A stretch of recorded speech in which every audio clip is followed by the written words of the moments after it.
السلام عليكم ورحمة الله. ازيكم يا حبايبي؟ عاملين ايه؟ يا رب تكونوا بخير. طب نسميها ايه؟ كنا بنقول فتة العيد، دلوقتي نقول ايه؟ فتة رمضان. ونغير بقى الاكل الجميل بتاعنا. سموا بسم الله وصلوا على رسول الله وتعالوا ورايا على المطبخ نعمل شوية فتة حلوين كده باللحمة كده ونغير في اكلاتنا. هنجيب هنا حلة فيها معلقتين من الثوم ومعلقتين من اي مادة دهنية، سمنة، زيت اللي يريحك. تمام كده حبايبي؟ وهنقلبهم تقليبة حلوة ونطشهم بشوية من الخل، ربع فنجان كده من الخل. تمام كده؟ ونحط عليها قالب الماجي زي ما انت شايفه كده، واحط الطماطم بتاعتي. معلش انا هنا حاطه طماطم جاهزه عندي في الفريزر، وقلت ايه اكون مظبطه حالي بحس انتوا زي ما انتوا فاهمين الوقت وكده، وانا الكلام ده قلته لكم. هضيف لها شويه ميه بحيث تاخد ايه، يعني تسرع معايا في الفك. تمام.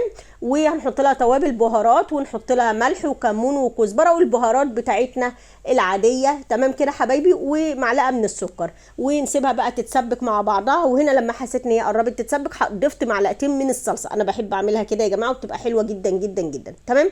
هاتي بقى حله تانية وحطي فيها الزبده بتاعتك وسيحيها. وهنا انا كنت مجهزه حله على النار كده، لان يا جماعه الكاتل بتاعي هوبا طرقع. تمام؟ عارفين يعني ايه طرقع؟ اتحرق يعني. فبدات ان انا اجهز ميه كده سخنه جنبي، وعلى بال ما اشوح اللحمه كده تشويحه حلوه تكون هي ايه، ظبطت معايا الميه. تمام. نمسك بقى اللحمه بتاعتنا نشوحها في الزبده اللي احنا حطيناها، ونمسكها نشوحها تشويحه حلوه. بتفرق معاكي في اللحمه؟ هتفرق كتير جدا جدا جدا. لحمتك اولا بتظبط لك الانسجه بتاعتها، كمان بتخليها تستوي معاكي بسرعه غير طبيعيه. تبلي بقى وانتي بتقلبي كده، تفضلي تتبلي في اللحمه بتاعتك. ورق لوري، رشه جوز الطيب، احنا هنحط كل ده دلوقتي وانا بقول لك والكمون بقى والكزبره وبهارات اللحمه والملح. انت عارفه فاهمه انت؟ لا ملح مش هنحطه دلوقتي عشان ايه، اللحمه ما تشدش معاكي. تمام. هنا بقى حطيت طماطميتين كده واقلب، طماطميتين واقلب. ايه يا منى هي الطماطم هتتشوح؟ والله كل ده هيديكي نكهه جميله جدا جدا جدا.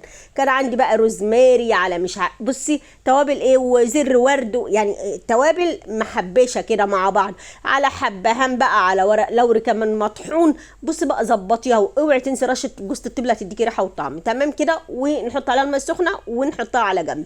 هنا هنعمل بقى ايه، الرز بتاع الفته. حته زبده ونقلبها، ونقلب الرز فيها، ورشه من الكمون على رشه من الملح. طبعا الملح ده حسب ايه رغبتك انت، طبعا حسب ما بتحبيه طبعا، بس هو الملح في الرز ما بيبقاش كتير يعني. تمام. والميه السخنه طبعا جاهزه عندنا، وحطيها عليه بعد التقليبتين اللي احنا خدناهم، وقفلي عليها. هاتي بقى العيش الجميل بتاعك كده وابداي قطعيه تقطيع. والله كانت اكله سهله وبسيطه، تحسي ان انت بتعملي حاجه يعني فاهمه، مش هتاخد منك وقت. ودي الحاجات اللي احنا عايزينها في رمضان، يعني الواحد قال يغير يعني فاهماني. وطبعا انتوا عارفين ان الفته اكلها ممتع ممتع ممتع في كل الاحوال وفي كل الاوقات. ماشي. المهم قطعنا العيش كده زي ما انتم شايفين كده مكعبات، وحطيت عليه قطعتين من الزبده كده، ودخلتهم ايه الفرن ياخد تحميصه حلوه. ونبدا ان احنا نخرجه كده، ونحط له كبشتين من الشوربه يا بنات. ماشي. المهم ان ما تزوديش الشوربه بحيث ان هو ما يعجنش معاكي. تمام كده حبايبي؟ تعالوا بقى، كان الرز بتاعنا استوى والعيش بتاعنا اتشرب من الشوربه بتاعتنا. هنحط له معلقتين من الصلصه كده على الوش، ونبدا نحط الرز بتاعنا. تمام كده حبايبي؟ حاجة سهلة، حاجة بسيطة، حاجة لذيذة. عارفة انت اللي يعني عيش الفتة ده، المصريين يعشقوا حاجة اسمها فتة، فتة كوارع، فتة لحمة، المهم فتة. حطي بقى معلقتين من الصلصة كده على الوش، اديها شكل حلو وجميل. وهاتي بقى نعمل فتة شويه الخل والثوم اللي انا بحب احطهم على الوش دول، حاجه كده يعني بصي في منتهى اللذيذه، بيدوا للفته يا بنات طعم تاني خالص، حاجه كده روعه. بالله عليكم عايزين بقى ايه؟ اللهم صل وسلم وبارك على سيدنا محمد وعلى ال سيدنا محمد في التعليقات كده، بحيث ان هي بصي يعني تدينا نور، تدينا طعم، تدينا حياه، تدينا بركه في الاكل، تدينا في كل حاجه بركه في حياتنا كلها يا رب. ماشي. عليها افضل الصلاه والسلام. تمام كده؟ ادي التومه بتاعتنا بدات ان هي تاخد لون، بحط عليها بقى شويه من الكزبره زي ما انت شايفه كده، وهوب وطشها زي ما انت شايفه، طش كده. حلوه طش دي على فكره، الله يكشر عشان طش، وسنه ايه، ملح كده، ودي بقى على الوش يعني فاهماني.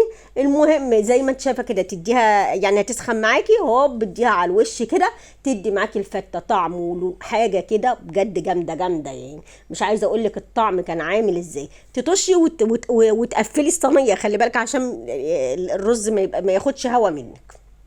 المهم هاتي بقى اللحمه بتاعتك، هاتي طاسه كده زي ما انت شايفه او جريلا، وحطي فيها حته من الزبده على سنه صلصه، عارفه معلقه الصلصه الصغيره كده، وحطيها عليها كده وتسيح مع بعض، وحطي اللحمه تتشوح تشويحه كده، تديكي تحميره اللحمه، تديكي يعني شوي اللحمه. حابه تحطي فيها فحميه دي براحتك، انما هي والله ما عارفه ما هتحتاج اي حاجه كطعم وكريحه بصي شكل وكل حاجه. جميله جميله جدا. خليت جزء من اللحمه مسلوق، وخليت الباقي زي ما انت شايفه كده، وخليت جزء ايه متحمر كده على الجريلا. تمام كده.